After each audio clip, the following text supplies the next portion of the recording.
जिनको आप सब जानते हैं, उनके निर्देशन में भाई जी कुछ समय समर्पित रहे। तत्पश्चात सन 2007 से भाई जी मधुबन सेवा में खास अकाउंट विभाग संभालते हैं। भाई जी ने 400 से भी ज्यादा accounting, income tax, GST, basic computer जैसे विषयों पर अपने व्याख्यान दिए हैं। खुश राजी जो अभी ही हाल में ही जो हमारा भवन बना है सीनियर सिटीजन होम के लिए, उसका भाई जी प्रबंधन भी संभालते हैं। रेडियो साबरमती अहमदाबाद के क्रिएटर हैं। और हम जो छोटी बहनें हैं, है ना, भाई जी हमेशा कहते हैं अकाउंट्स में हमारी अकाउंट्स को रिट्रीट कैसे बनाया जाए, क्योंकि अकाउंट्स बहनों के लिए थोड़ा बोरिंग सब्जेक्ट होता है, लेकिन उसको इतना सहज और सुलभ कैसे बनाया जाए हम बहनों के लिए, उसके लिए कनेक्ट वन की रचना भाई जी के दिशा निर्देशन में की गई है। और भाई जी का स्वभाव बहुत विनोदपूर्ण, नम्र, सरलचित है। तो जैसे कहते हैं, और साथ ही साथ भाई जी की रुचि लेखन में और कविता में भी है। जैसे कहा जाता है कि जहां ना पहुंचे रवि, ત્યાં पहुंचे कवि, और जहां न पहुंचे कवि वहां पहुंचे अनुभवी। तो हमारे समक्ष परमात्मा की ज्ञान की प्रकाश किरणें फैलाने वाले रवि भी हैं, और अलौकिक कविताएं सुनाने वाले कवि भी हैं, और परमात्मा साथ के अनुभव सुनाने वाले अनुभवी भी हैं। तो ज्यादा समय न लेते हुए भाई जी से अनुरोध करूंगी कि वो भी हमें अपने परमात्मा साथ के अनुभवों से सराबोर करें। ऐसे भाई जी का पुनः पुनः स्वागत है, अभिवादन है।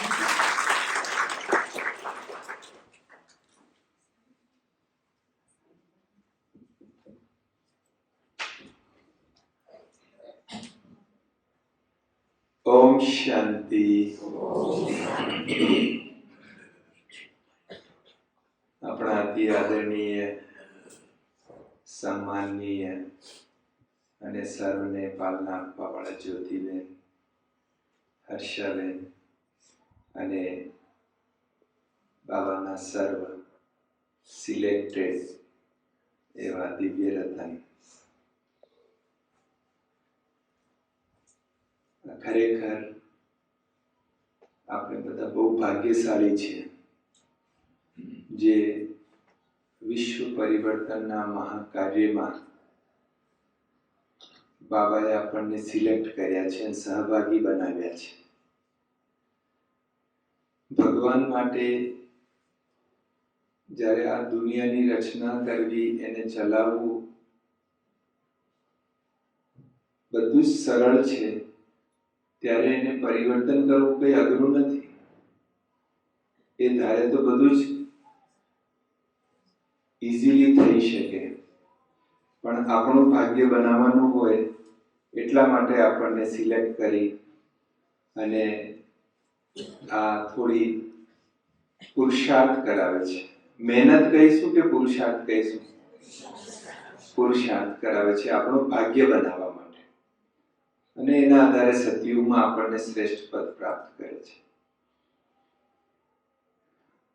આ અલૌકિક જીવનમાં નિરાકાર ભગવાનના એટલા બધા ગજબના અનુભવો થયેલા છે કે આપણે એવું ના લાગે કે નિરાકાર છે, પણ એ સાકારમાં આવીને બધું જ કરી રહ્યું છે એવી સતત અનુભૂતિ રહ્યા કરે છે.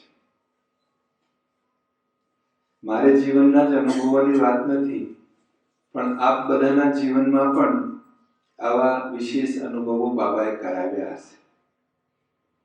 હું તો કહું છું કે બાબાના દરેક બાળકનું જીવન ભાગવતનો એક અધ્યાય છે કે જેમાં પરમાત્મા સાથના અનુભવો નોંધાયેલા છે. હું આજે જ્યાં છું, જે છું, પાછળની લાઈફ પર નજર નાખું તો એક સપના જેવું લાગે કે અચ્છા આવું બધું બની ગયું, આટલું બધું ચેન્જ થઈ ગયું, જે શક્ય જ નહોતું. રાજસ્થાનના ઉદયપુર જિલ્લા, ઉદયપુર નામ સાંભળ્યું હશે આપ. ત્યાંના એક નાનકડા ગામમાં એ મારો મૂળ નિવાસ સ્થાન અહીંયાનો, આ દુનિયાનો. અને ત્યાંથી કેવી રીતે ખેતર, અમારે 16 વીઘા ખેત છે અને ખેતનું બધું કામ કરીએ અમે નાનપણથી જ. ગાય ભેંસ રાખતા હતા એટલે ગાય ભેંસ દુવાથી માંડીને બધું જ કામ, ખેતનું કામ કરેલું છે. અને ત્યાંથી 10મા સુધી ત્યાં ભણીને પછી ઉદયપુર ભણવા આવ્યા 11મા. અને જાતે જ બનાવવાનું, એકલા રહેવાનું અને કોલેજ કરી. ત્યારે પણ ભક્તિના સંસ્કાર તો ખરા જ, કારણ કે ગામમાં કથા વાર્તાઓ થાય ત્યારે ખાસ સાંભળીએ એટલે ભક્તિના સંસ્કાર બધા. કોલેજમાં જ્યારે ફાઇનલ યરમાં હતા, દર શનિવાર રવિવારે ઘરે જઈએ પાછા. તો એક વખત ઘરે ગયો તો મારા માતાજીએ અમને કહ્યું કે તારા સગપણ માટે કોઈ ગાય હતો.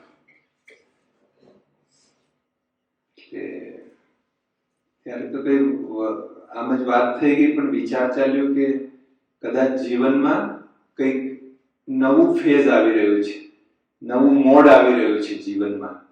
હજી તો બીકોમ જ હતા, પણ ત્યારે એ વખતે ગામમાં સગાઈ કરી દેતા હતા. મને થયું કે ના, મારે કંઈક વિચારવું જોઈએ કે લગ્ન શા માટે કરવા જોઈએ. એમ જ વિચાર ચાલતો હતા. હાલાકી માતા પિતાએ જ કહી દીધું કે હજી એ ભણશે એટલે અત્યારે કંઈ અમારે સગાઈ વગાઈ કરવી નથી, હજી આગળ ભણશે. કારણ કે ભણવામાં સારા હતા, 75 માર્ક્સથી વધારે જ આવતા હતા, પર્સન્ટેજથી વધારે માર્ક્સ આવતા હતા. તો માતા પિતાએ કહ્યું હજી આગળ ભણશે. પણ મને વિચાર ચાલુ લાગ્યો કે લોકો કેમ લગ્ન કરે છે અને લગ્ન કરવાથી શું થાય, શું નહીં થાય, કેમ કરવા જોઈએ, એ બધા વિચાર ચાલવા મળ્યા. અને એમાં મારો બીકોમ પૂરો થયો એટલે પછી સીએ કરવા માટે અમદાવાદ આવ્યો. ત્યારે જ્યારે આ વિચાર ચાલતા હતા ત્યારે આજુબાજુમાં બધે નજર જતી હતી ઘરોમાં. તો લોકો કહે છે ભાઈ જીવનમાં સુખી રહેવા માટે, ખુશ રહેવા માટે લગ્ન કરતા હોઈએ છીએ. ત્યારે નજર જતી હતી કે, અને ઇવન મારા પોતાના ઘરમાં જ નજર જતી હતી તો કે સદા સુખી તો નથી રહેતા, ક્યારેક વાસણ ખકડે છે, થાય છે ક્યારેક ને એવું મન દુઃખ જેવું થતું હોય છે, સદા સુખી નથી રહેતા. પછી કે અંત સમય સુધી બંને એકબીજાનો સાથ આપે અને બુઢાપામાં એકબીજાનો સાથ આપીને જીવન પસાર કરે, એના માટે લગ્ન કરતા હોય છે. ત્યારે વિચાર ચાલતા હતા કે બંનેમાંથી એક તો વહેલા જતા જ રહે છે, પાછળ તો એકને રહેવું પડતું હોય છે અને જીવન ગુજારવું પડતું હોય છે. એટલે છેલ્લે સુધી બંને સાથે જ રહે એવું પણ નથી થતું. એટલે આવા બધા વિચાર ચાલતા હતા અને જોતા હતા. એમાં પછી જ્યારે અમદાવાદમાં અમારી જ્ઞાતની હોસ્ટેલ હતી, એમાં રહીને સીએ ભણવાનું ચાલુ કર્યું.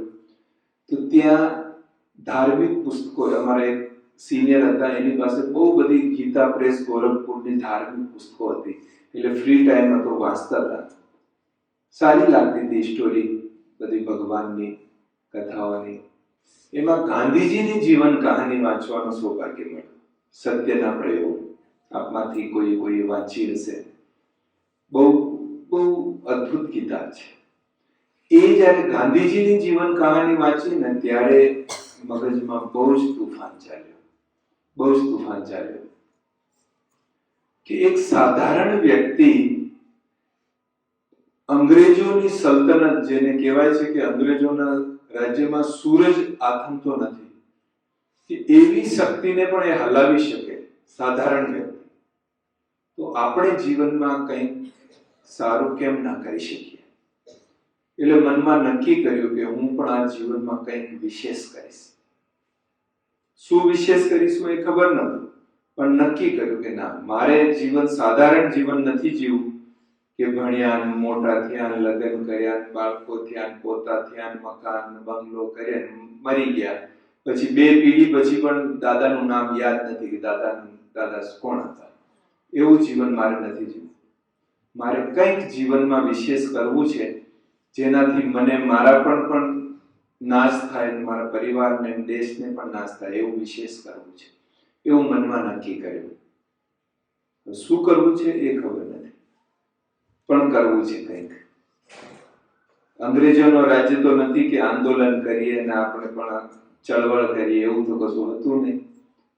ત્યારે પેલી જે ધાર્મિક પુસ્તકો વાંચતો હતો ને, તો એનાથી વાંચતા ખબર પડી કે ભગવાનનો સાક્ષાત્કાર એ દરેકને નથી થતો. જો ભગવાનનો સાક્ષાત્કાર થાય એ બહુ અગત્યની વસ્તુ છે. તો નક્કી કર્યું કે મારે ભગવાનનો સાક્ષાત્કાર કરવું છે. કારણ કે નાનપણથી એને યાદ તો કરતા જ હતા. તો જ્યારે યાદ કરીએ છીએ કોઈ વ્યક્તિને, તો ક્યાંક તો હશે, કોઈક રૂપમાં તો હશે. અને હું નહીં, આખી દુનિયા એને યાદ કરે છે કોઈકનું કોઈક રૂપમાં. તો એ કોણ છે, એ ક્યાં રહે છે, મારે એનો સાક્ષાત્કાર કરવો છે. અને મનમાં એ લગન એવી જબરજસ્ત લાગી કે ભલે હું આગળ સીએ કરતો તો બધાને દેખાતો તો કે હું સીએ કરું છું, પણ પાછળ મનમાં એ લગન લાગી ગઈ કે નહીં, મારે હવે ભગવાનનો સાક્ષાત્કાર કરવો છે, જે થાય એ કરવું છે. અને ત્યારે મેં થોડાક સમય માટે બરોડા જતો રહ્યો હતો. ત્યાં મારા માસા ચાર્ટર્ડ એકાઉન્ટન્ટ છે, તો એમની પાસે હું જતો રહ્યો હતો.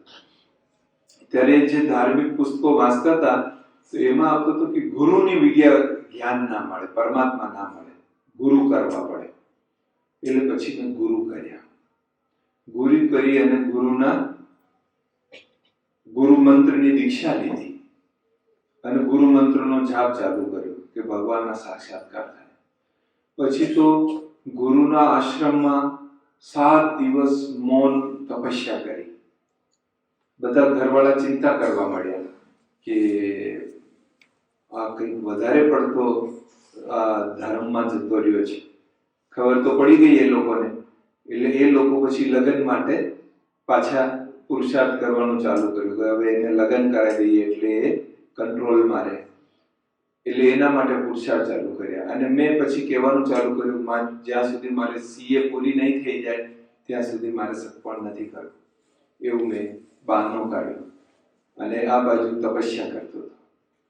પછી જ્યારે 7 દિવસની તપસ્યા કરી, બધું કર્યું, ત્યારે પણ જ્યારે પરમાત્માના સાક્ષાત્કાર નથી થયા, ત્યારે મને થયું કે હવે આ ઘર છોડી અને ક્યાંક હિમાલયમાં જતા રહીએ, આ ગુરુના આશ્રમમાં જતા રહીએ, તો જ ભગવાનના સાક્ષાત્કાર થશે.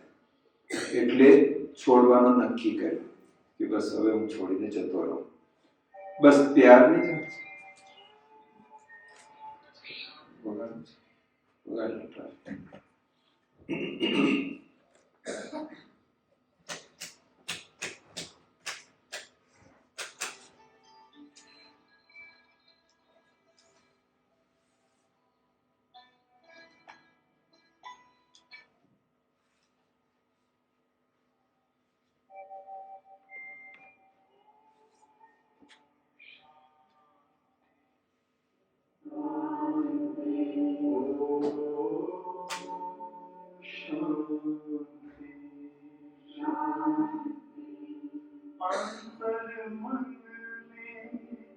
ज्योति जगा लो, होगा दूर अंधेरा।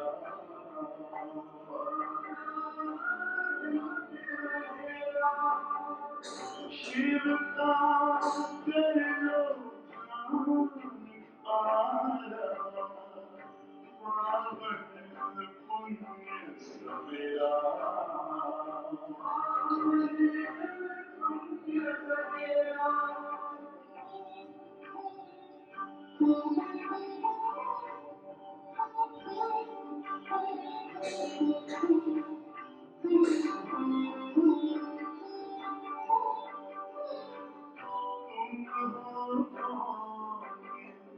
कहाँ से आए अपने आप को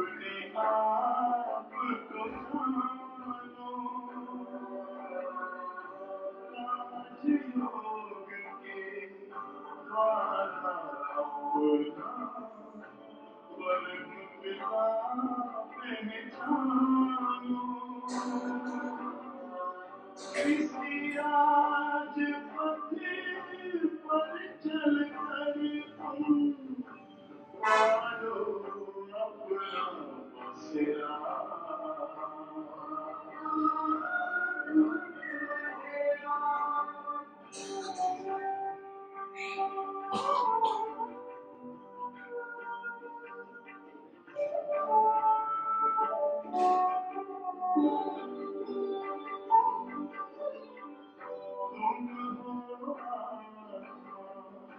तन से प्यारे परमात्मा को प्यारे दिव्य गुणों को धारण करके योगी बनो दुलारे। ज्योति बिंदु ही तोड़ेगा ये माया मोह का घेरा।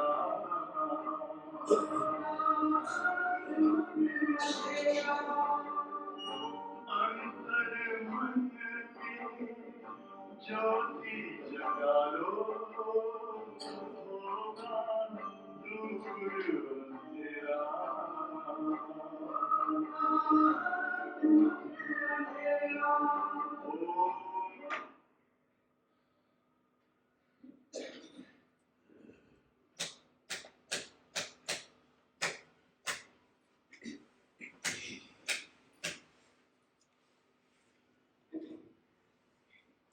એટલે ઘર છોડવાનું નક્કી જ કરી લીધું હતું મેં, અને ત્યારે જ મારી ત્યાં બરોડા ઓફિસમાં એક ભાઈ બોમ્બેથી ટ્રાન્સફર થઈને આવ્યા હતા. તો એને કહ્યું કે લલિતભાઈ તમે ગીતામાં બહુ રસ છે, તમને ગીતા બહુ વાંચો છો તમે, કારણ કે મારી પાસે ગીતાની મોટી બુક સાધક સંજીવની મારી બેગમાં જ રહેતી હતી, ઓફિસમાં દરેક જગ્યાએ. મેં કહ્યું કે હા મને ગીતામાં બહુ રસ છે. તો કે તમારી ઘરની બાજુમાં ગીતા પાઠશાળા છે, ત્યાં તમે જાઓ તો મજા આવશે. હવે હું કોઈ દિવસ બ્રહ્માકુમારી વિશે કશું સાંભળ્યું જ નથી તો સેન્ટર જોયું નથી, બહેનોને જોયા નથી, કશું જ નહીં. પેલા ભાઈ કે ગીતા પાઠશાળા, મને એમ કે ચાલો એકલા ગીતા વાંચીએ છીએ એના કરતાં બધાની સાથે વાંચીશું. ને આમે જવાનું તો છે જંગલમાં, હિમાલયમાં 2-5-10 દિવસ છે, ત્યાં સુધી બધાની સાથે વાંચીશું. બીજા દિવસે ગયો. હવે એ ડોક્ટર જયંતભાઈ હા વડોદરામાં, તો એમનો ઘર હતો, નાનકડો ઘર હતો, એમાં એક નાનો રૂમ હતો, એમાં ક્લાસ ચાલતો હતો. તો સવારનો ટાઈમ હતો, તો ભાઈ વાંચતા હતા, 8-10 જણ બેઠા હતા સામે. હું જઈને બેસી ગયો. બાબાનો ફોટો હતો, મને એમ કે એમના ગુરુજી હશે, એટલે મેં પ્રણામ કર્યો સાષ્ટાંગને, બેસી ગયો. ક્લાસ પૂરું થયું ને પછી બધા જતા રહ્યા. પછી મેં ભાઈને કહ્યું મારે ગીતા વાંચવી છે, તો અહીંયા આવી શકું? તો પેલા ભાઈ કે હા તમે આવી શકો, પણ તમારે 7 દિવસનો કોર્સ કરવાનો રહેશે. મેં કહ્યું કોર્સ શું કરવાનું? મેં તો ગીતા ઘણી વખત વાંચી છે, મને તો યાદ છે બધું. તો કે વાત બરાબર છે, પણ આ થોડું નવું જ્ઞાન છે, એટલે તમારે 7 દિવસનો કોર્સ કરવાનો. મને એમ કે એમને વિશ્વાસ નહીં હોય કે મને ગીતા આપે છે, એટલે હું સંસ્કૃતમાં 3-4 શ્લોક બોલીને સંભળાવી દીધા એમને. તો એ કહે છે કે હા સારું છે, તમને આવડે છે, પણ આ જરા નવું કોર્સ છે, એટલે તમારે 7 દિવસ કોર્સ કરવા પડશે. મેં કહ્યું ફીસ કેટલી તમારી કોર્સ? કે ના કંઈ ફીસ નથી, તમારે ખાલી કલાક માટે આવવાનું. કે સારું. બીજા દિવસે કોર્સ કરવા ગયો તો ત્યાં એમને કહ્યું કે આ પ્રજાપિતા બ્રહ્માકુમારી ઈશ્વરીય વિશ્વવિદ્યાલય છે, અને અહીંયા લક્ષ્મીનારાયણની ડિગ્રી આપવામાં આવે છે. જેમ તમે સીએની ડિગ્રી લો છો, ભણો છો, એવી રીતે લક્ષ્મીનારાયણની ડિગ્રી. અને જે સામે લક્ષ્મીનારાયણનો ફોટો છે ને, બસ એવો જ સરસ ફોટો ત્યાં લગાવેલો હતો. એની સામે ઈશારો કરીને કહ્યું કે આ ડિગ્રી અહીંયા આપવામાં આવે.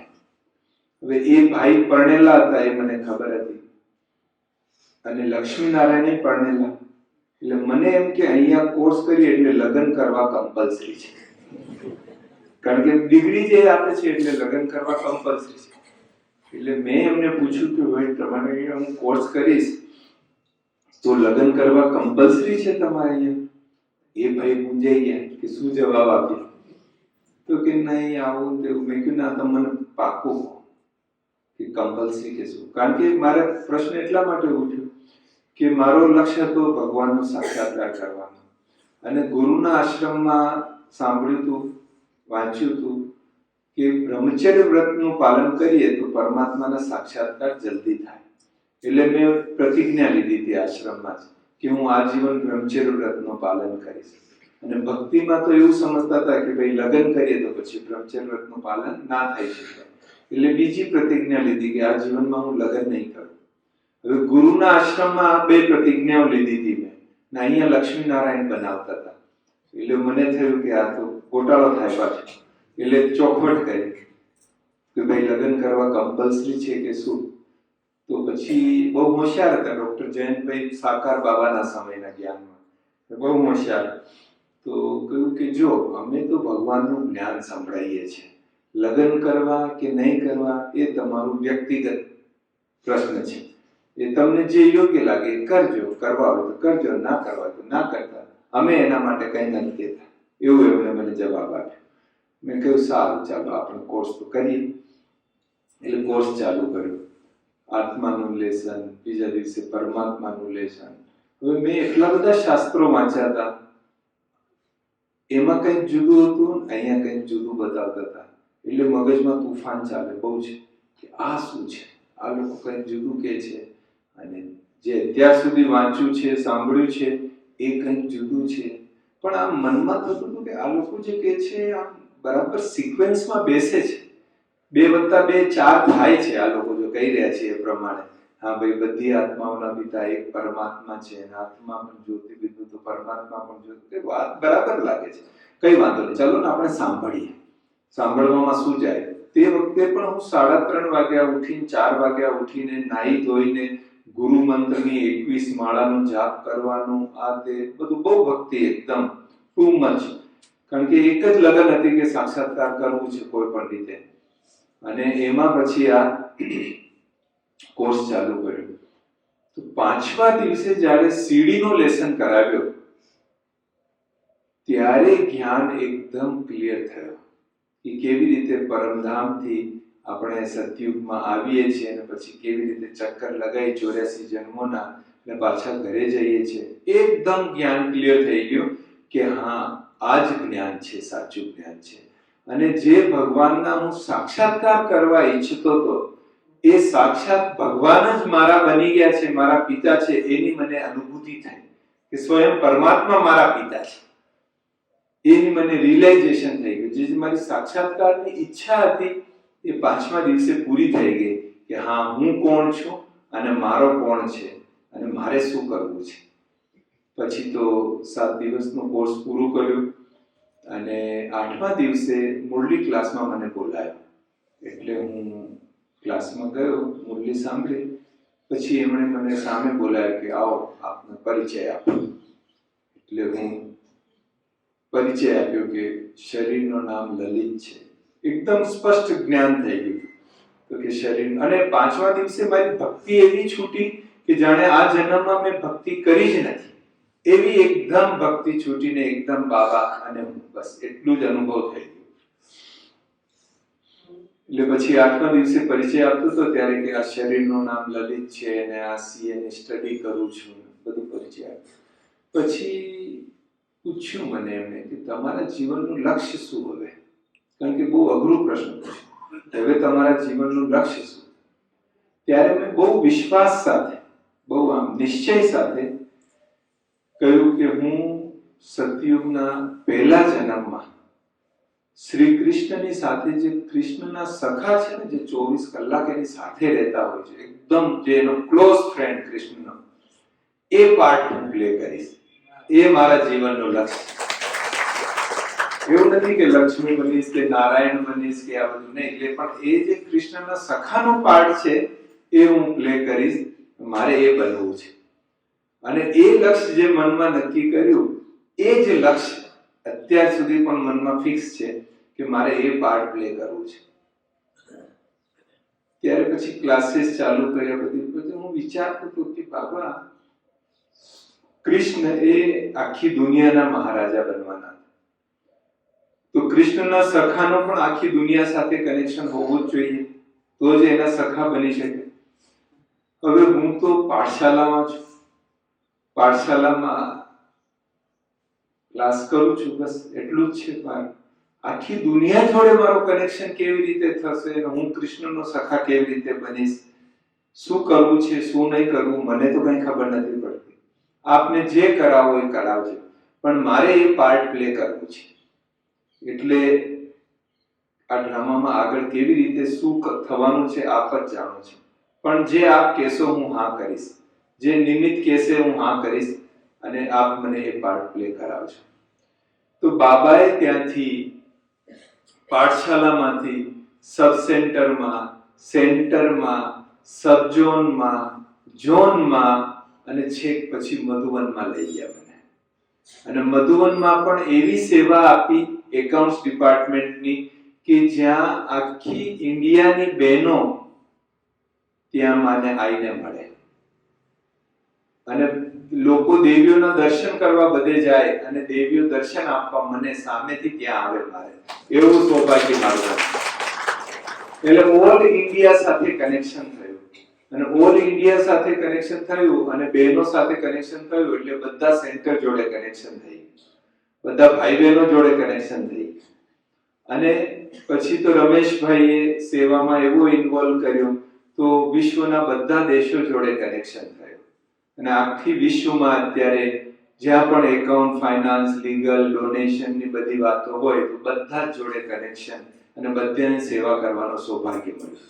એટલે જીવનમાં એક લક્ષ્ય નક્કી કર્યું, એ લક્ષ્ય ક્યાં સુધી લઈ જાય છે એની ચમત્કાર મેં જોયું. નોર્મલી આપણે શું હોતા ચાલતા રહીએ છીએ કે ચાલો બાબા મળી ગયા ને એટલે હવે રોજ મુરલી ક્લાસ કરવાનું, યોગ કરવાનું ને દિવસ પૂરું થાય, ચાલતા રહીએ છીએ.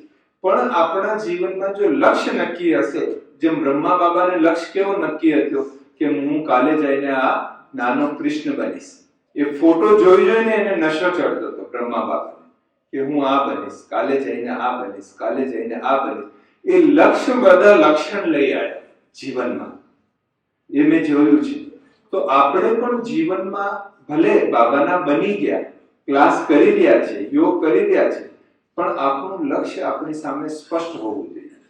લક્ષ્મીનારાયણ બનવું છે એ આપણે કહીએ છીએ, પણ એ લક્ષ્મીનારાયણ બનવું છે એવા એનામાં આપણો વિશ્વાસ હોવો જોઈએ કે ના હું બનીશ, હું લક્ષ્મી બનીશ કે હું નારાયણ બનીશ, એવો આવો આપણને વિશ્વાસ હોવો જોઈએ. એ વિશ્વાસ સાથે આપણે ચાલવા જોઈએ, તો એ જીવનમાં એ પ્રગતિ પણ દેખાશે બધી જ રીતે. તો એ રીતે બાબાએ આગળ વધાર્યા. પછી તો હું રોજ ક્લાસ કરવા મળ્યો, થોડો થોડો સેવામાં ટાઈમ આપતો હતો. એટલે ઘરે ખબર પડી કે આ કોઈ બ્રહ્માકુમારીમાં જવાનું ચાલુ કર્યું છે. ઘરવાળાને કોઈને ખબર જ નથી બ્રહ્માકુમારી શું છે. પછી એ લોકોએ તપાસ કરી કે હવે બ્રહ્માકુમારી શું છે કે જ્યાં જાય છે. તો હવે એમને બધું ઊંધું સાંભળવા મળ્યું કે ઘર છોડાઈ દેશે, આ કરી નાખશે, તે કરી નાખશે, એવું બધું એમને સાંભળવા મળ્યું. એટલે વધારે વિરોધ ચાલુ થાય અને લગ્ન માટે વધારે પણ પ્રેશર ચાલુ થાય. એટલે એટલું બધું પ્રેશર કરે લગ્ન માટે કે બસ મેં કહ્યું ને સીએ બનીશ પછી કરીશ લગ્ન, તો કે ના સગપણ પહેલા કરી લે, સગાઈ પહેલા કરી લે, પછી લગ્ન ભલે ડિગ્રી મળે પછી કરે, પણ સગાઈ પહેલા કર. અને એટલા જ છોકરીઓ વાળા ઘરે પણ આવતા હતા, કારણ કે ગામમાં હું પહેલો સીએ એટલે બધા બહુ બધા અમારા સમાજ વાળા આવે બધા, અને એ લોકોને સમાજની છોકરી લાવવાની હતી. એટલે પછી મેં બીજો બહાનો કાઢ્યો. મેં કહ્યું કે જો હું તો પવિત્ર જીવન જીવવાનો છું, મેં નક્કી કર્યું છે. એટલે એવી કોઈ છોકરી મળશે ને જે પવિત્ર જીવન જીવે તો હું લગ્ન કરીશ. કારણ કે મને ખબર હતી કે એમને સમાજની જ લાવવાની હતી. અમારા સમાજ એવો રૂઢિચુસ્ત સમાજ કે ભાઈઓને સંન્યાસ માટે તૈયાર નથી થતા, તો બહેનો તો એવી કોઈ તૈયાર થાય એવું કોઈ સંભાવના જ નથી. એટલે મને એમ કે હું બચી જઈશ. એટલે મેં આવું બહાનો કર્યો કે આવી કોઈ છોકરી મળશે તો લગ્ન કરીશું. એટલે હું નિશ્ચિંત થઈ ગયો. પણ વળી એમાં પણ પેપર આવ્યો, અને પેપર આવ્યો એટલે એટલો મોટો પેપર આવ્યો, જે ભક્તિમાં દ્રૌપદીજીની કહેવાય છે ને કે ભગવાનને લાજ બચાય એવો પેપર આવ્યો કે એવું કોઈ પાત્ર તૈયાર થઈ ગયો. હવે આપણને તો સંકલ્પ જ નતો લગ્ન કરવાનો, અને આ મારા બહાનામાં જ હું ફસાઈ ગયો. એટલે ઘરવાળાને તો થઈ ગયું કે ભાઈ હા, આ તો હવે કરવા જ પડશે એને લગ્ન. વાતચીત ચાલી, આ ચાલ્યો, તે થઈ, મીટિંગો થઈ, બધું થયું. હું ફસાયેલો હતો મારા શબ્દોથી. છેલ્લી મીટિંગ ઘરે થવાની હતી, અને ફાધર કે હવે શું કરવું છે બોલો. મારો કઝિન મારી સાથે રહેતો હતો, સીએ કરતો હતો. મારા પપ્પા બહુ ગુસ્સાવાળા, એટલે ડાયરેક્ટ મારી જોડે વાત ના કરે. એટલે મારા પેલા કઝિનને કે ભાઈ હવે એની શું ઈચ્છા છે. હું એટલો બાબાને યાદ કરું, કેટલો બાબા, મેં કહ્યું બાબા મનમાં કોઈ સંકલ્પ જ નથી અને હું ફસાઈ ગયો છું. કોઈ પણ રીતે મને આ પેપરમાંથી બહાર કાઢજો. કે દ્રૌપદીની લાજ રાખી એવું આજ દિવસ સુધી સાંભળ્યું હતું, પણ આજે તારે કરી બતાવવું છે કે મને આ પેપરમાંથી તું બહાર કાઢ. કે મારે તો લગ્ન કરવા જ નથી, અને આ હું મારા શબ્દોથી જ ફસાઈ ગયો. અને એ બેન પણ તૈયાર છે, એને તો હા બધી હા પાડી દીધી. એ જ્ઞાનમાં નથી, કશું જ નથી, ખાલી એમ જ હા પાડી દીધી. હું એને બહુ સમજાવ્યો, ત્યાં જયંતભાઈને ઘરે લઈ ગયો સમજાવવા માટે બધું, પણ એ કહે છે કે ના સારું જીવન છે ને, એટલે એ એવું કરીને હા પાડી દીધી. જ્ઞાનનો ભય નથી આવડતું, કોઈ દિવસ બ્રહ્માકુમારીમાં ગઈ પણ નથી, તો એ હા પાડી દીધી. પછી છેલ્લી મીટિંગ થતી હતી, હું બાબાને યાદ કરતો કે બાબા બચાવી દે કોઈ પણ રીતે. જ્યારે પિતાજીએ એવું કહ્યું તો પેલા મારા કઝિને કહ્યું કે ભાઈ એને તો કહ્યું જ છે કે ભાઈ આવું કોઈ પાત્ર મળશે તો લગ્ન કરશે, અને છોકરી પણ તૈયાર છે, હવે તમારે નક્કી કરવાનું કે આગળ શું કરવાનું છે. તો પાપાએ, મારા ફાધરે એવું કહ્યું કે જો એને આવો જ જીવન જીવવાનું હોય તો એકલો જ બહુ છે ને, બેને લઈને શું કરીશું. ભગવાને એમના મોઢાથી એવું બોલાય કે આવું જ જીવન જોઈએ તો એક જ બહુ છે, આપણે બેને લઈને શું કરીશું. અને મને એ પેપરમાંથી બહાર કાઢ્યો. એ બહુ મોટો પેપર હતો જિંદગીનો, પણ ભગવાને કેવી રીતે છેલ્લે બહાર કાઢ્યું એ એક આશ્ચર્યની વાત હતી. પછી હું સીએ કરતો હતો, તો હું તો રોજ મુરલી ક્લાસમાં જાઉં, પછી નોકરી પણ કરું, સેવા પણ કરું, અને રાત્રે આવીને સૂતા સૂતા ભણતો હોઉં, અને ક્યારે સૂઈ જાઉં ખબર જ ના પડે. તો મારી જે સાથે મારો કઝિન રહેતો હતો એ સીએ કરતો હતો, એ દિવસમાં 12-14 કલાક ભણે, અને હું તો બસ થોડું ઘણું વાંચીને સૂઈ જાઉં. મને કહે કે લલિત, હું સ્ટેમ્પ પેપર પર લખીને આપી દઉં, તું સીએમાં પાસ નહીં થઈ શકે. કે અમે આટલી બધી મહેનત કરીએ છીએ, આટલું વાંચન કરીએ, નોટ્સ બનાવીએ, અને તું તો વાંચતો વાંચતો સૂઈ જાય છે, તું કેવી રીતે સીએમાં પાસ થશે. એટલે એના પહેલા હું સીએ છોડી દેવાનો હતો, કારણ કે ભગવાન મળી ગયા, અને હું તો આમે સંન્યાસી બનવાનો હતો. એટલે મારે હવે શું કરવાનું પડી. એટલે મેં બેનને કહ્યું, બેન હવે મારે સીએ નથી કરવું, મારે ટાઈમ વેસ્ટ નથી કરવું, મારે સીએ છોડી દેવું છે અને હું બાબાની સેવા કરું. તો બેને મને કહ્યું કે ભાઈ જો બાબાની સેવા બધા જ કરે છે, અને અત્યારે તમે સીએ નહીં કરશો તો જનરલ જે સેવા છે બધી તમે પણ કરશો. પણ જો સીએ બની જશો તો જે સીએ ની સેવા છે એ બહુ જ ઓછા કરે. એ કેવલ સીએ જ કરી શકે જે સીએ ની સેવા છે. આજે રમેશભાઈ જે સેવા કરી રહ્યા છે, ત્યારે રમેશભાઈ હતા આપણા મુખ્ય ભાઈ, તો કે એ સીએ ની સેવા કરી રહ્યા છે, એવી સેવા બીજા કોઈ નથી કરી શકતા. એટલે તમે એમ ના વિચારો કે ટાઈમ વેસ્ટ થઈ રહ્યો છે ભણવામાં, પણ એ ટાઈમ પણ ઇન્વેસ્ટ જ થઈ રહ્યું છે એવું વિચારીને તમે સીએ કરો. એટલે એનાથી બાબા સેવા લેશે, ડિગ્રીથી સેવા લેશે બાબા. મેં કહ્યું સારું. એટલે હું બાબાના રૂમમાં ગયો અને કહ્યું, બાબા મારે હવે પદ પૈસા પોઝિશન કશી જોઈતી નથી, પણ જો આ ડિગ્રીથી આપની કોઈ સેવા થવાની હોય ભવિષ્યમાં તો આપ આ ડિગ્રી અપાઈ દેજો મને, અને હું ભણવાનો નથી, ટાઈમ વેસ્ટ નથી કરવાનો ભણવામાં, પણ ડિગ્રી આપ અપાઈ દેજો, એવું મેં બાબાને કહી દીધું. અને પછી બસ મેં કહ્યું એ રીતે ભણતો હતો. તો મેં મારા કઝિને કહ્યું તું સીએ નહીં પાસ થઈ શકે. એટલે મેં કહ્યું સારું, ભગવાનને જે મંજૂર હશે થશે. પણ હું એક્ઝામ આપતો તો, દર 6 મહિને એમાં એક્ઝામ થાય. 2 એક્ઝામ તો પહેલા પાસ કરેલા હતા, 2 બાકી હતા બાબા મળ્યા પછી. તો પેપર આપું અને પાસ થઈ જાઉં, અને પેલો ભાઈ ફેલ થઈ જાય. બીજો પેપર આ બીજી વખત આપ્યો, હું પાસ થઈ ગયો, એ ફેલ થઈ ગયો. એટલે હું તો સીએ બની ગયો. મારા 3 વર્ષ પછી બીજા 6 વખત એને પેપર આપ્યા, પછી એ પાસ થયો અને બાબાએ મને સીએ બનાવી દીધો. એટલે એમાં કઈ ચમત્કારની વાત નથી, પણ જ્યારે આપણે આ રાજયોગનો અભ્યાસ કરીએ ને તો આપણું મન શાંત થઈ જાય અને જે વાંચીએ એ યાદ રહે. મનમાંથી નેગેટિવ અને વેસ્ટ જે છે એ ખતમ થઈ જાય, પોઝિટિવ થાય અને મનમાં યાદ રહે. એટલે એક્ઝામમાં જ્યારે બેસીએ ને તો વાંચેલું યાદ આવી જાય આપણને.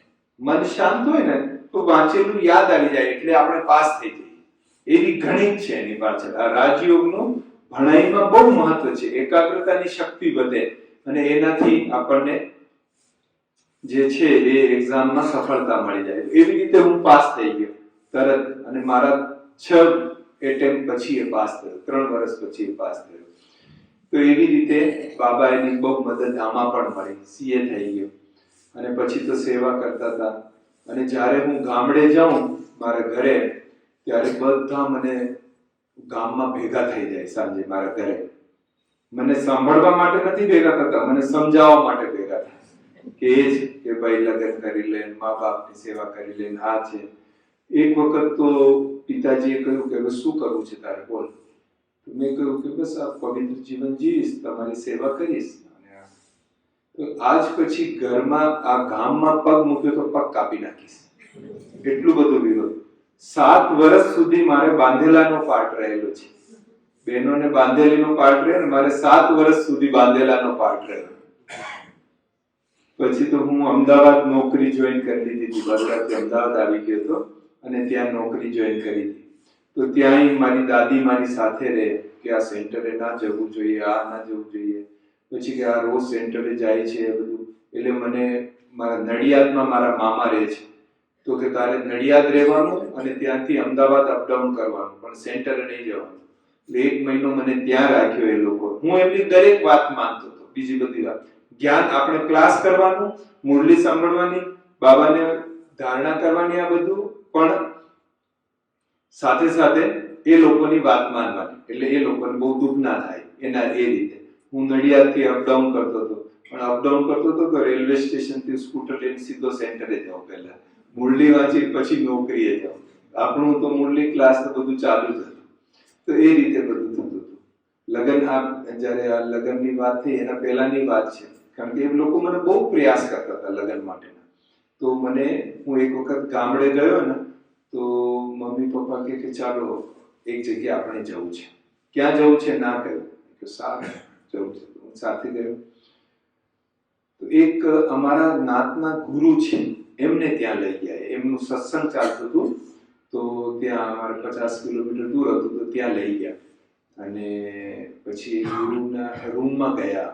અમે એ સામે ગાદી પર બેઠા હતા અને કટોરીમાંથી પેલા અનારદાના ખાતા હતા. તો અમે સામે બધા પ્રણામ કરીને બેઠા.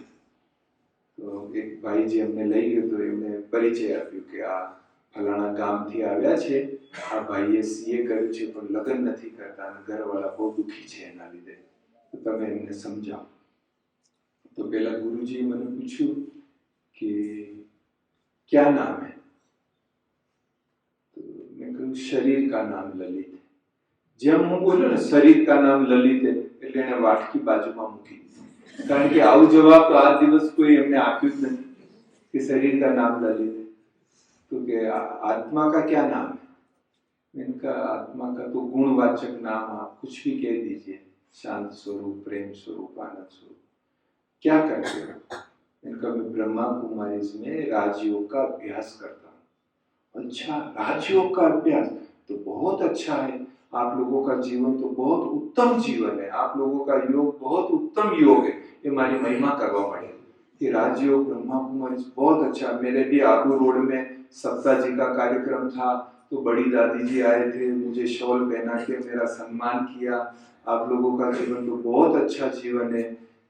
મારા પપ્પાને થયું કે આ કઈ ગાડી ઊંધા ટ્રેક પર જઈ રહી છે, કે લાયા હતા સાગર માટે અને આ તો એમની જ મહિમા થઈ રહી છે. તો એમણે કહ્યું કે ગુરુજી આ લગ્ન નથી કરો, આ સૌથી મોટો છે ઘરમાં અને લગ્ન નથી કરતો. કારણ કે મારા એ લોકોને વધારે પડતો મોહ એટલા માટે હતો મારામાં કે મારા દાદા ને પણ ગોદ લીધેલા હતા. દાદાના પિતાજીને કોઈ સંતાન નથી, એટલે દીકરો નતો, એટલે દાદાને ગોદ લીધા, અને દાદાને કોઈ સંતાન નથી એટલે પિતાજીને પણ ગોદ લીધેલા હતા.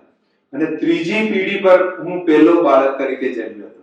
પછી મારાથી નાની 2 બહેનો, એક નાના ભાઈ, અને 4 ભાઈ બહેનો, પણ સૌથી મોટો હું. એટલે મારા પ્રત્યે બહુ મોહ અને બહુ આશાઓ એમને કે ભાઈ યાર બહુ ભણ્યો છે, લગ્ન કરશે, આ તે બધું બહુ એમની આશાઓ. એટલે મારી પાછળ પડ્યા હતા બધા. તો પેલા ગુરુજીને કે આ લગ્ન નથી કરતો, ઘરમાં સૌથી મોટો છે, આ છે. તો गुरुजी ने कहा कि अच्छा ये बताओ कि इसमें कितने अवगुण हैं. तो पिताजीए કહ્યું કે નહીં, અવગુણ તો નથી, એમાં બધા બહુ ગુણો છે. इसके दोस्तों में से कितनों में इसके जितने गुण हैं. तो पिताजीए કહ્યું કે નહીં, ગુણ તો ઘણા છે, એમાં સારી વસ્તુ તો છે. तो कि देखो आप बहुत भाग्यशाली हो जो आपके घर में ऐसा योगी बच्चा जन्म लिया है. नहीं तो योगी तो उड़ते पंछी होते हैं. ये कब से घर छोड़ के चला गया होता तो आप क्या करते? ये तो बड़ी उम्र है, अभी 21 साल की उम्र है, 22 साल की उम्र है, कब से छोड़ के चला गया होता, आप क्या करते? लेकिन ये योगी है और आपकी घर में रह के सेवा कर रहा है, इससे बड़ा आपका भाग्य क्या हो सकता है. એવી રીતે એમણે સમજાવ્યું. પછી એમણે કહ્યું કે देखो मैं घर छोड़ के आया हूं. પોતે કહ્યું એમણે, સંત रामदयाल जी महाराज, कि मैं घर छोड़ के आया हूं, फिर भी आप लोग मेरी पूजा करते हो, और ये घर में रह के आपकी सेवा कर रहा है, फिर भी आप दुखी हो रहे हो. आपको तो बहुत भाग्य की बात है. એવું એમને સમજાવ્યું અને શાંત કર્યું. પછી महाराजे મને કહ્યું, आज रात आप यहाँ रुकोगे हमारे साथ? मैंने कहा भले रुकेंगे. पिताजी કહ્યું કે નહીં, हमको बहुत जरूरी काम है इसलिए जाना है. नहीं तो એમને થયું કે અહીંયા રહી જશે કે. એવી રીતે એમને પાછું મને લઈ ગયા. એવી જ રીતે એ ઘણા સાધુ સન્યાસી તંત્ર મંત્ર બધે જગ્યા ગયા કે ભાઈ એનું મન બદલાય, પણ બાબાએ મને એ પેપરમાંથી બચાવ્યો. પછી એક બીજો પેપર આવ્યો કે મારી નાની 2 બહેનો, એટલે એક બેનના લગ્ન તો પિતાજીએ કરાવી દીધા જ્યારે હું સીએ ભણતો હતો ત્યારે, કારણ કે જ્ઞાનમાં તો કોઈ હતા જ નહીં. પછી બીજા બેનના લગ્ન કરવાના હતા, એટલે એમણે છોકરાઓ જોયા હશે, પણ કઈ સેટ નતો થતો. એટલે એક વખત હું ઘરે ગયો ને તો મને મારા પર બગડ્યા કે તું બ્રહ્માકુમારીમાં જાય છે ને એટલે તારી બેન જોડે કોઈ લગ્ન નથી કરતો, એટલે હવે એના માટે છોકરો જોવાનો અને લગ્નનો ટોટલ ખર્ચો કરવાનો તારી ઉપર છે. એવું મને બગડ્યા મારા. મેં કીધું સારું. અને મને કોઈ પણ કઈ કામ સોંપે ને, ચાહે ઘરથી, ઓફિસથી, સેન્ટરથી, કોઈ પણ, હું બાબાના રૂમમાં જઈ અને બાબાને કહી દઉં, બાબા આ કામ મળ્યું છે, આપણને કરવાનું છે. મેં બાબા જોડે એગ્રીમેન્ટ સાઇન કર્યો છું. સીએ છું ને એટલે એગ્રીમેન્ટ સાઇન કરે સીએ. તો હું બાબા જોડે એગ્રીમેન્ટ સાઇન કર્યો કે આપ જે કહેશો હું કરીશ, જે આપ શ્રીમત આપશો ને એ હું કરીશ, અને મારું આ કંઈક નાનું મોટું કામ હોય એ આપ કરી દેજો. એવું બાબા જોડે એગ્રીમેન્ટ સાઇન કર્યો. એટલે આ પિતાજીએ જ્યારે આ વાત કરી બેનના લગ્ન માટે, એટલે બાબાને જઈને કહ્યું, બાબા આવી રીતે પિતાજીએ કામ સોંપ્યું છે, આપ જોઈ લેજો. બસ એટલું જ ખાલી કહેવાનું હોય, પછી બધું એ સંભાળી લે છે. આ જીવનના એવા ઘણા અનુભવો છે કે ખાલી બાબાના રૂમમાં જઈને બાબાને કહી દઉં, બાકી પછી બધું બાબા કરી લે છે. એટલે હું અમદાવાદમાં જોબ કરતો હતો ત્યારે, તો હું જોબ કરતો હતો તો મને આબુથી પહેલી વખત ઇન્વિટેશન મળ્યો એકાઉન્ટની સેવામાં આવવા માટે. એટલે બેને મને કહ્યું કે લલિતભાઈ લેટર આવ્યો છે વિશ્વરતન દાદાનો, તમે એકાઉન્ટ સેવામાં જશો, 15 દિવસ બોલાવે છે. મેં કહ્યું હા, તો મારા માટે લોટરી છે, હું જરૂર જઈશ. આ 1997 ની વાત છે. તો મેં ઓફિસમાં ગયો અને 15 દિવસની રજા માટે એપ્લિકેશન લખી કે મને 15 દિવસ રજા જોઈએ છે. તો ના પાડી દીધી કે નહીં મળે રજા 15 દિવસની. મેં કહ્યું મારા માટે લોટરી છે, બહુ જ જરૂરી છે, મારે જવું પડે એમ જ છે. તો કે 2-3 દિવસ જોઈતી હોય તો આપીએ, 15 દિવસ રજા નહીં આપીએ. તો હું રિઝાઇન લેટર, મારો ઇસ્તીફો લખીને લઈને એમને આપી દીધો. લો, તમારે નોકરીમાંથી રિઝાઇન કરું છું. પેલો મારી સામે જોતો રહી ગયો, મારો જે બોસ હતો, કે ભાઈ તું રિઝાઇન કરે છે, ગાંડો થઈ ગયો છે, આટલી સરસ નોકરી ક્યાં મળશે તને? મેં કહ્યું મને નોકરી ઘણી મળી રહેશે, પણ મારે જવું છે, એટલે આ મારો ઇસ્તીફો, હું તમારી નોકરી છોડી દઉં છું. અને હું જતો રહ્યો આબુ સેવામાં. 15-20 દિવસ સેવા કરી પાછો આવ્યો. હવે નોકરી તો હતી નહીં, ભાડાના રૂમમાં રહેતો હતો, અને કોઈ દિવસ મારું બેંક બેલેન્સ તો હોય જ નહીં. જે પણ આવ્યું હોય બધું સેવામાં વપરાઈ ગયો, પોતાના ખર્ચે ઘરે આપ્યા હોય બધું વપરાઈ ગયું હોય, કોઈ બેંક બેલેન્સ નહીં. નોકરી પણ જતી રહી, અને બેનના લગ્નના ખર્ચા એ ભેગું કરવાનો હતો, એ સાઈડમાં. એવી સ્થિતિ પર આવી ગયો હું. મેં બેનને પૂછ્યું કે બેન, અત્યારે હવે મારી પાસે 3 ઓપ્શન છે. કાં તો હું પાછી ક્યાંક અહીંયા અમદાવાદમાં નોકરી શોધી લઉં અને નોકરી કરું, બીજી હું વિદેશમાં ક્યાંક નોકરીનો ટ્રાય કરું. તે વખતે થોડી વાતચીત ચાલતી હતી વિદેશમાં નોકરીની. કાં પછી હું પોતાનો CA નો ઓફિસ ચાલુ કરું. આપ જે કહેશો હું કરીશ. આ મારી ધારણા રહી છે કે જ્યારથી હું જ્ઞાનમાં આવ્યું છે, જે મારા નિમિત્ત છે બધું એને પૂછીને કરું. જે પણ કરવું હોય નિમિત્તને પૂછીને કરું. હું ભલે ઘરમાં રહેતો હતો, સમર્પિત નતો, તો એ જૂતા લાવવાના હોય ને તો બેનને પૂછું કે બેન મારે જૂતા લાવવા છે, કે મારે આ લાવવું છે, અને બેન કે એ પ્રમાણે જ કરું. શરૂઆતમાં જે બેન કે એ પ્રમાણે. બેન કે આ તેલનો ડબ્બો ઢોળી નાખો, ઢોળી નાખો. પૂછવાનું નહીં કે બેન આ તેલ ઢૂળશે તો શું થશે, બેન કે એ કરવા. એટલે મેં કહ્યું કે બેન આ 3 ઓપ્શન છે, આપ જે કોઈ કરો. તો બેન કે તમે પોતાનું CA નો ઓફિસ ચાલુ કરો. મેં કહ્યું સારું. હવે ઓફિસ ચાલુ કરવા માટે કોઈ ઓફિસ ભાડે લેવું પડે, એમાં ફર્નિચર બનાવવું પડે, એને ડિપોઝિટ આપવી પડે, મહિને ભાડું ચૂકવવું પડે, અને કોઈ કસ્ટમર હોય તો મને ફાઇલ મળે કે મને ક્લાયન્ટ મળે. હું તો નવો હતો અમદાવાદમાં, પણ બેને કહ્યું તો મેં કહ્યું, બાબાએ કહ્યું બસ આપણે એ જ કરવું છે. તો જે રૂમમાં હું ભાડે રહેતો હતો એ રૂમના એડ્રેસ પર મેં વિઝિટિંગ કાર્ડ છપાઈ અને મારા ફ્રેન્ડ સર્કલમાં બધાને આપી દીધા કે CA ની ઓફિસ ચાલુ કરી છે, તમારે કઈ કામ હોય તો કહેજો. હવે જુઓ 1000 હાથવાળો કેવી રીતે મદદ કરે છે. નિરાકાર ભગવાન, એનો કમાલ જુઓ. 20 દિવસમાં હજી મેં ઓફિસ ચાલુ કરી, અને 20 દિવસમાં મને એટલું બધું કામ મળ્યું કે જેનાથી જે મારી ફીસ મળવાની હતી એ મારા આખા વર્ષની સેલેરીની બરાબર મારી ફીસ થઈ જવાની હતી. એવું 20 દિવસ બાદ કામ મળ્યું. બાબાને એટલો બધો થેન્ક્સ કરું કે લોકો તો 1-2 વર્ષ સુધી ખર્ચા નથી નીકળતા, અને મને 20 દિવસમાં એટલું કામ મળી ગયું જો આખા વર્ષની સેલેરીના બરાબર કામ થયું. પછી ચાલુ કર્યું કામકાજ કરવાનું. બીજા 10 દિવસ નીકળ્યા એટલે 30 દિવસ થયો, 1 મહિનો થયો, ને અમદાવાદના એક સિનિયર ચાર્ટર્ડ એકાઉન્ટન્ટ મારી પાસે આવ્યા. મને ઓળખતા હતા એટલે સામેથી મારી પાસે આવ્યા અને મને કે લલિતભાઈ તમે પ્રેક્ટિસ ચાલુ કરી છે? મેં કહ્યું હા. તો કે તમે મારી ઓફિસ આવજો 11 વાગે. હું એમની ઓફિસે ગયો તો કે મારી પાસે આટલું બધું કામ છે, કામ કરવા વાળો કોઈ છે નહીં, તમે જો પાર્ટનર તરીકે મને જોઈન કરો તો હું આટલા ટકા તમને આપીશ. મેં કહ્યું પણ મારી પાસે પૈસા નથી તમને આપવા માટે. કોઈ પણ જૂની ફર્મમાં પાર્ટનર બનવું હોય તો એને કેપિટલ આપવી પડે, ગુડવિલના પૈસા આપવા પડે તો એ પાર્ટનર બનાવે. મેં કહ્યું મારી પાસે કંઈ છે નહીં તમને આપવા માટે કે પાર્ટનર બનો.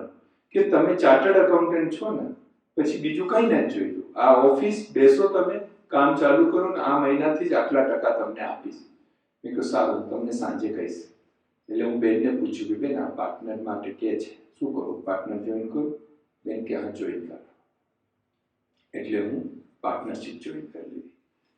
જે મહિનામાં મેં પાર્ટનરશિપ જોઈન કરી એ મહિનામાં ત્યાં એક નવી ઇન્કમ ચાલુ થઈ, એ જ મહિનાથી. અને એ નવી ઇન્કમમાં જે મારો હિસ્સો હતો એ પણ બહુ મોટી રકમ મને મળવા ચાલુ થઈ ગઈ એ જ મહિનાથી. અને 8-9 મહિનામાં તો બેનના લગ્નના પૈસા જોઈએ એટલા ભેગા થઈ ગયા. હું નોકરી કરી હોત તો 5 વર્ષ સુધી પણ ના થાત. બાબાએ નોકરી છોડાવીને મને રોડ પર લાયા, રોડ પર લાવીને પ્રેક્ટિસ ચાલુ કરી, પાર્ટનર બનાયા, અને એમાં નવી ઇન્કમ ચાલુ કરીને 8-9 મહિનામાં જે પૈસા ભેગા થઈ ગયા કે બેનના લગ્ન ના થઈ જાય એટલા પૈસા ભેગા થઈ ગયા.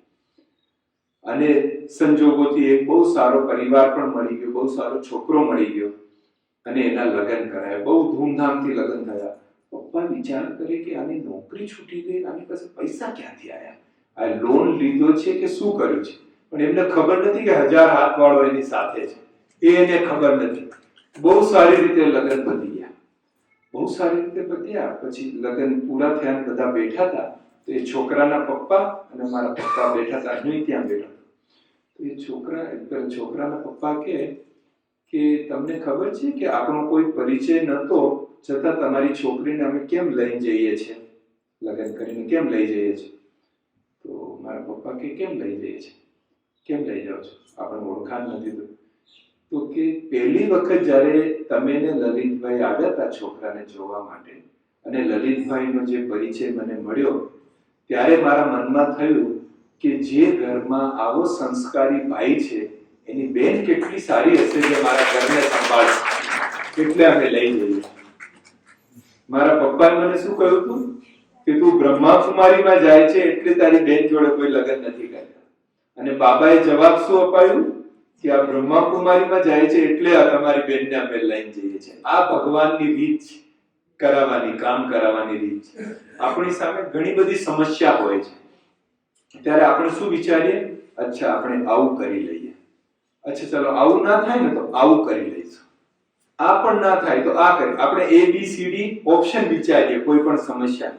પણ જ્યારે આપણે ભગવાન પર છોડી દઈએ ને, ત્યારે ભગવાન એક નવું જ સોલ્યુશન લઈને આવે, એક નવો જ હલ લઈને આવે, જે આપણે વિચાર્યું પણ ના હોય.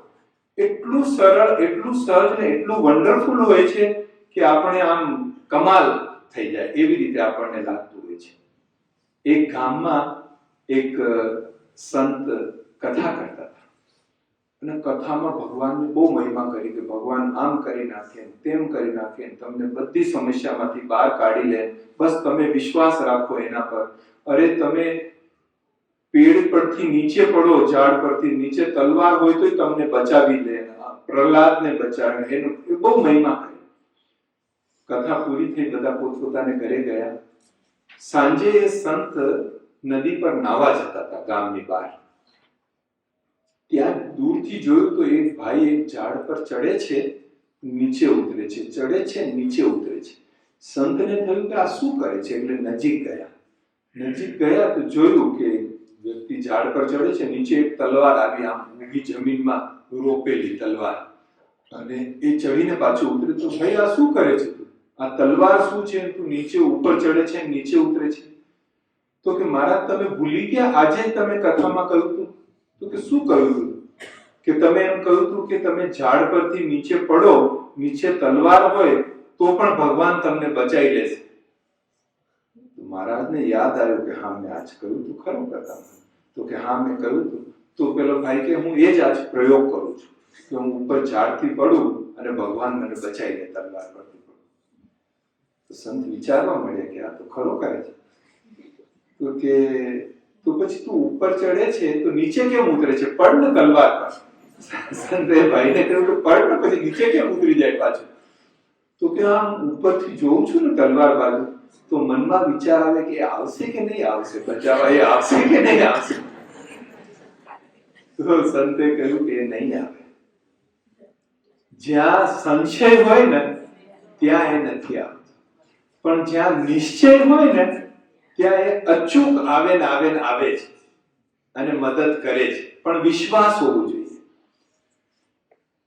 ગીતામાં એક શ્લોક આવે છે, એ શ્લોક વાંચીને સમજીને હું ભક્તિમાં જ ભગવાન પર સમર્પિત થઈ ગયો એ શ્લોકના લીધે.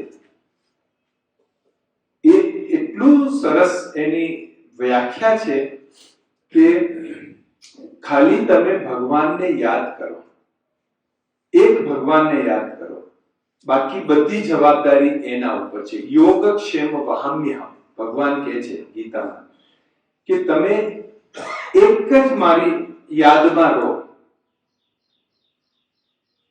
અનન્ય ચિંતયંતો મામ યે જના પર્યુપાસ્તે તેષામ નિત્યાભિયુક્તાનામ યોગક્ષેમ વહામ્ય. આ ગીતાનો શ્લોક છે કે જે અનન્ય ભાવથી મારું ચિંતન કરશે એની સમસ્ત જવાબદારી મારા ઉપર છે, એનો યોગક્ષેમ હું વહન કરીશ. એનો અર્થ શું થાય? યોગક્ષેમ એટલે અપ્રાપ્તિની પ્રાપ્તિ કરવી અને પ્રાપ્તિની રક્ષા કરવી. તો ભગવાન ગેરંટી આપે છે કે જે અનન્ય ભાવથી મને યાદ કરશે એની સમસ્ત જવાબદારી મારા ઉપર. શરત શું છે? અનન્ય ભાવથી યાદ કરશે. મેં કીધું અરે ખાલી ભગવાનને યાદ કરવાથી આપણા બધા જ કામ થઈ જવાના હોય, આ તો કેટલો સરળ સોદો છે. ખાલી આપણે એને યાદ કરવાનું. ભગવાન એવું કશું નથી કહ્યું કે તમારે કામ છોડી દેવાનું કે ગુફામાં જઈને બેસી જવાનું. ઘરમાં રહેવાનું, નોકરીએ કરવાની, બિઝનેસ કરવાનું, આવા જવાનું, બધાને મળવાનું, પણ ખાલી મનથી એને યાદ કરવાનું. આ એક જ શરત ભગવાનની, અનન્ય ચિંતયંતો માં. કેવળ આટલી શરત આપણે પૂરી કરીએ તો આપણા બધા જ કામ એ કરવા માટે બંધાયેલો છે. યોગક્ષેમ વહામ્ય, એ બધું જ એ કરવા માટે તૈયાર છે. ખાલી આપણે એને યાદ કરવાનું, એટલી શરત. મેં કહ્યું આ સોદો કરી જ નાખો. એટલે મેં કહ્યું આ ભગવાનનું ગેરંટી કાર્ડ લઈ લો આપણે કે ભાઈ બસ આપણે એને યાદ કરવાનું, બાકી બધું જ કામ એ કરે. અને એવા અનુભવો આ જીવનમાં કર્યા કે બધું જ કામ એ કરે છે. જે મકાનમાં હું ભાડે રહેતો હતો એ આપણા એક બીકે પરિવારનો જ હતો. ચતુરભાઈને આપ ઓળખતા હશો, ચતુરભાઈ. એમના મકાનમાં એ નીચે ને ઉપર એમના બેનનો ભાગ હતો જે ખાલી હતો, હું ભાડા રહેતો હતો. મને એક દિવસ ચતુરભાઈ કહે કે ભાઈ લલિતભાઈ, મારી બેનના પોતો ગ્રાન્ડસન એનો કોલેજમાં એડમિશન થઈ ગયું છે, એટલે ગામડાથી 15 દિવસ પછી એ સામાન લઈને બધું આવશે, એટલે તમારે મકાન ક્યાંક શિફ્ટ કરવું પડશે, બીજે કમરે શોધવું પડશે. મેં કહ્યું સાહેબ. હું પાછું બાબાના રૂમમાં ગઈને બાબાને કહ્યું બાબા મકાન શોધવું છે, આપ જોઈ લેજો. બસ હું એટલું જ કહું બાબાને, પછી યાદ ના કરો બાબા મકાન શું થયું, મળી જશે કે નહીં મળે. કારણ કે કોઈ માણસને આપણે કામ સોંપીએ ને તો એને યાદ અપાવવું પડે, ભાઈ થઈ જશે ને, કઈ મદદ જોઈતી હોય તો કહેજો, ટાઈમ પર થઈ જશે ને. એને યાદ, ભગવાનને સોંપ્યા પછી યાદ ના કરાવવું પડે પાછું. એટલે કોઈ દિવસ ભગવાનને યાદ ના કરે, એને ખાલી કહી દીધું કે ભગવાન બાબા મકાન શિફ્ટ કરવું છે, જોઈ લેજો. હું કોઈ જેવા મકાન જોવા પણ નથી ગયો. પેલા ભાઈએ 2-3 મકાન જોયા પણ પસંદ નહીં આવ્યા મને, એટલે નથી જીત્યો. લાસ્ટ દિવસ, એક દિવસ બાકી હતો, પછી એ ભાઈ કે તમને મકાન નહીં મળ્યું કે થોડા દિવસ મારી સાથે નીચે રહેજો. મેં કીધું સારું, જોઈ લઈશું. એ દિવસે હું ક્લાસમાં ગયો, મુરલી ક્લાસમાં, અને ક્લાસ કરીને નીચે ઉતર્યો તો નીચે બેન ઉભા હતા. તો બેન કે તમારે મકાન શિફ્ટ કરવું છે? મેં કહ્યું જી બેન, શિફ્ટ કરવું છે. ક્યારે કરવું છે? મેં કહ્યું આજે જ કરવું છે. ક્યાંય જોયું છે? મેં કહ્યું ના, નથી જોયું. હસવા મળ્યા. કારણ કે મકાન શિફ્ટ કરવું છે, આજે જ કરવું છે, જોયું પણ નથી અને ચિંતા પણ નથી, એટલે હસતા હતા કે કોઈ ચિંતા પણ નથી. કઈ એવું તો નથી કે ભાઈ 1000 રૂપિયા લઈને બજારમાં ગયા ને ખરીદીને લઈને આવી ગયા, મકાન આવી રીતે તો ન મળે. શોધવું પડે, જોવું પડે, પસંદ આવે. હસતા હસતા એ અંદર ગયા. અંદરથી એક કીચેન લઈને આવ્યા, એમાં 5, 7, 10 ચાવીઓ હતી. લઈને મારા હાથ પર મૂક્યો કે આ બંગલો છે, 2-3 માળનો, 8-10 કમરા છે, આખો ખાલી પડ્યું છે, તમે સંભાળો, તમે વાપરો. 8-10 માળનું. મને શું જોઈતું હતું? એક કમરો, એક કિચન. બાબા 8-10 માળનું કમરો, આપણું હોસ્ટેલ, કન્યાઓનું જે હોસ્ટેલ ચાલતું હતું ને એ ખાલી. એટલે એ મને બેને આપ્યું કે આ રાખ, આખું મકાન સંભાળ. પણ ક્યારે આપ્યું? ક્યારે? છેલ્લા દિવસે. ત્યાં સુધી પરીક્ષા લીધી, નિશ્ચયની પરીક્ષા. હું કેટલો ડગમગ થાઉં છું, મારા મનમાં કેટલો સંકલ્પ છે, પણ હું પણ એનો ચડિયા. હું એક પણ વખત બાબાને યાદ નહીં પડતું બાબા મકાન જોવાનું છે, ટાઈમ થઈ જશે. એક પણ વખત યાદ. એ ભગવાન છે, આખી દુનિયાને ચલાઈ રહ્યો છે. વાત તો વિચારો, કોણ છે? જ્યારે આપણે એના, અરે એક નાનો બાળક પણ 6 મહિનાનો બાળક હોય ને શરદી આવવાની હોય તો એને ચિંતા નથી કરવા પડતી કે મને શરદી આવે છે તો મારે સ્વેટર કોણ લાવશે, કારણ કે મા બાપ એની ચિંતા કરતા હોય છે. તો આપણું મા બાપ કોણ છે? સ્વયં પરમાત્મા, જે આખી દુનિયાનો રચયિતા છે, આખી દુનિયાને ચલાવી રહ્યો છે. આપણે શું કરવાનું છે? ખાલી એના પર આપણે ન્યોછાવર થઈ જવાનું છે. એ પણ ખાલી એને યાદ કરવાનું વાંચવાનું છે, એટલું જ. કેટલી મૂલ્યો આપણે રોજ મૂલ્યો વાંચીએ છીએ. શું કે છે? મને યાદ કરો. બસ બીજું એને કશું જ નથી જોઈતું. ભોગ લગાવો કે નહીં લગાવો, પૈસા આપો કે ના આપો, કઈ કરો કે ના કરો, આ તો બધું આપણું ભાગ્ય જમા કરવા માટે આ બધું કરીએ છીએ આપણે. પણ ખાલી આપણે એને યાદ કરવાનું, બસ એટલું જ આપણે કરીએ તો આપણી સમસ્ત જવાબદારી એ લેવા માટે તૈયાર છે. વિશ્વાસ રાખવાનો, છેલ્લી ઘડી સુધી વિશ્વાસ રાખવાનો, કારણ કે છેલ્લી ઘડીએ જ રિઝલ્ટ આપશે, ત્યાં સુધી નહીં આવે. ઊંચું નીચું નહીં થવાનું, પણ એની યાદમાં સમય રહેવાનું અને એને યાદ કરવાનું. ભલા કામ એ કરી નાખજો, ભલા કામ કરો. આ 31 વર્ષના રાજયોગી જીવનમાં તમને હું સંભળાવ દેશું, તમે હાલો નહીં, 2 દિવસ સુધી એટલા બધા બાબાએ અનુભવો કરાવ્યા છે, એટલા બધા અનુભવો કરાવ્યા છે. બસ ખાલી એની યાદમાં રહીએ. અનન્યસ ચિંતયંતોમાં આ એક શરત પાલન કરી લઈએ, પછી તમે જુઓ બધા જ કામ આ કેવી રીતે કરે છે. ભલે કહેવામાં નિરાકાર છે, પણ સાકારમાં આઈને એ બધું જ કામ કરાઈ લે છે. એવા બાબાના દાખલા છે. મને, હું જ્યારે પેલા રૂમમાં રહેતો હતો, મારી સાથે એક ભાઈ ભણતો હતો, એ સીએ થઈ ગયો છે. એક દિવસ મારી પાસે આવ્યો કે લલિત, હું તને બહુ યાદ કરતો હતો. મેં કહ્યું, ભાઈ મને કેમ યાદ કરતો હતો? કારણ કે એના લગ્ન થઈ ગયા, જુદે રે બધું. કે હું છે ને માંદો થઈ ગયો એટલે તને યાદ કરું. હું માંદો થઈ ગયો એમાં મને કેમ યાદ કરતો? ડોક્ટરને યાદ કરવો જોઈએ, મને કેમ યાદ? કે હું વિચારતો હતો કે લલિત માંદો થશે તો એને કોણ સંભાળશે, એટલે તો યાદ કરતો કે એકલો રહે છે, લગ્ન કર્યા નથી, કાલે એને તાવ આવી જશે તો એને પાણી કોણ પીવડાવશે, એને હોસ્પિટલ કોણ લઈ જશે. એકદમ એને આઈને ચિંતા વ્યક્ત કરી. મેં કહ્યું, બાબા એને કોઈ સારો જવાબ આપવા છે કે એને સંતુષ્ટ થઈ, કારણ કે એ પણ ગીતામાં છે, બહુ સ્નેહી, મારો એકદમ સાત્વિક ભાઈ. પછી મેં કહ્યું, અચ્છા તું, તને ફીવર આવી ગયો હતો, બુખાર આવી ગયો, પછી તું શું કર્યો હતો? ભાભીએ બહુ સેવા કરી હશે તારી તો કે ના એ તો છે ને એને પિયર ગયેલી હતી. મેં કહ્યું, અચ્છા તો એ આવી નહીં? કે હા ના, એને છે ને બહુ પ્રસંગ હતો ત્યાં, એટલે મેં જ ના પાડી કે ના, તું પ્રસંગમાં ગઈ છે તો તું ત્યાં કર, હું મમ્મી પપ્પા પાસે જતો રહું છું. એના મમ્મી પપ્પા કડીમાં રહે, એટલે 40-50 કિલોમીટર દૂર. તો કે હું ત્યાં જતો રહું છું, એટલે કે હું મમ્મી પપ્પા પાસે જતો રહ્યો હતો અને હવે સાજો છું, સારો થયો ને પછી આવી ગયો પાછો. મેં કહ્યું, જો તમે લગ્ન કર્યા, ભાભી બહુ સારા સ્વભાવના છે, બહુ તને માને છે, બહુ પ્રેમ છે તમારો, પણ સંજોગો એવા હતા કે એ પિયરમાં હતી. લગ્ન કર્યા તોય માંદગી વખતે તારી સાથે નથી, કારણ કે સંજોગો, આ શરીરનો એવો ગુણધર્મ છે કે એક વખતે એક જ જગ્યા રહી શકે આ શરીર. હવે એ પિયરમાં હતી તો ના આવી શકે, તું મા બાપ પાસે ગયો સેવા કરવા, ત્યાં સેવા લેવા. પણ મારો જે જીવન સાથી છે એ એવો સર્વશક્તિવાન છે કે દરેક જગ્યા હાજર હોય છે.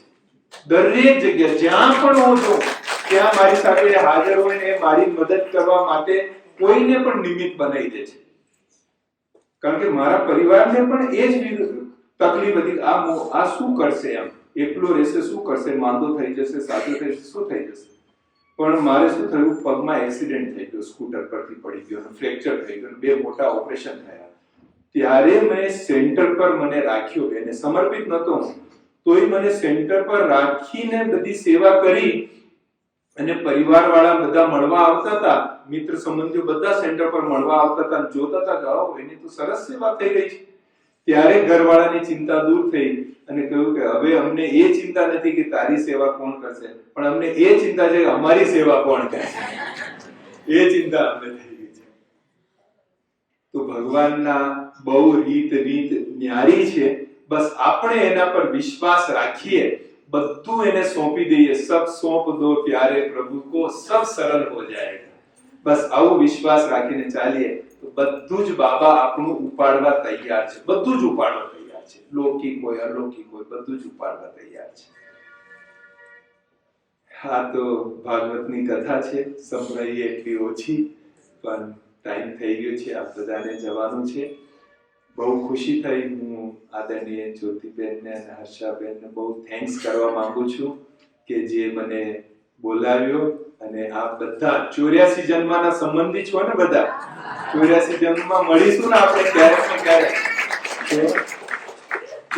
જન્મમાં ના સંબંધીઓને મળવાનું સૌભાગ્ય પ્રાપ્ત થયું, એટલે બહુ બહુ આભાર, બહુ ખુશી થઈ. અને મારી શુભકામના છે કે બાબાએ જે કામ માટે અહીંયા બોલાવ્યો છે, તો બાબાનું એટલું સરસ ભવન, નવું ભવન ને નવું મોટું હોલ, આલીશાન એટલું સરસ બને કે આખા એરિયામાં, આખા જિલ્લામાં બાબાનું નામ રોશન થાય અને બહુ બધી સેવાઓ થાય. હવે સેવા બહુ જ વધવાની છે, બહુ બાબાના બાળકો આવવાના છે, ત્યારે એમને આશ્રય મળે એના માટે બાબા બહુ સરસ ભવન તૈયાર કરાવે એવી શુભકામના છે. ઓમ શાંતિ. ઓમ શાંતિ. આપણે બધા ખૂબ તાળીઓથી ગણગણાટ તાળીઓનો જવાબ કરીશું. અને શુક્રિયા